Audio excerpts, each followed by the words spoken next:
দেখেন আমরা এমন একটা জায়গায় চলে আসছি। একটা বৃদ্ধ লোক, সে এই বয়সে সে অটো চালায়। সে অটো চালায় তার সংসার চালাচ্ছে।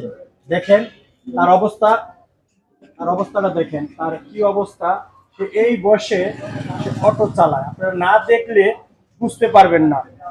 দেখুন এই লোকটা 3 দিন সে অটো চালায় নাই, তার সংসারে চুলা জ্বলে নাই। কাকা আসসালামু আলাইকুম। ওয়ালাইকুম আসসালাম। কাকা কেমন আছেন? আলহামদুলিল্লাহ ভালো। আচ্ছা, আপনি যে এই বয়সে আপনি অটো চালাচ্ছেন, কেন? আপনার ছেলে মেয়েরা কি করে? বাবা, আমার যে ছেলে মেয়ে আছে ঠিক আছে, কিন্তু তাদেরও তো সংসার আছে, তাদের সংসার নিয়ে তো তারা ব্যস্ত, তাদের সংসারও তো তারা চালাবে। এখন আমি যে তাদের উপরে জোর দিব তাও না, তাদের সংসার আছে তারা চালাবে, আমার সংসার আছে আমার চালাতে হবে।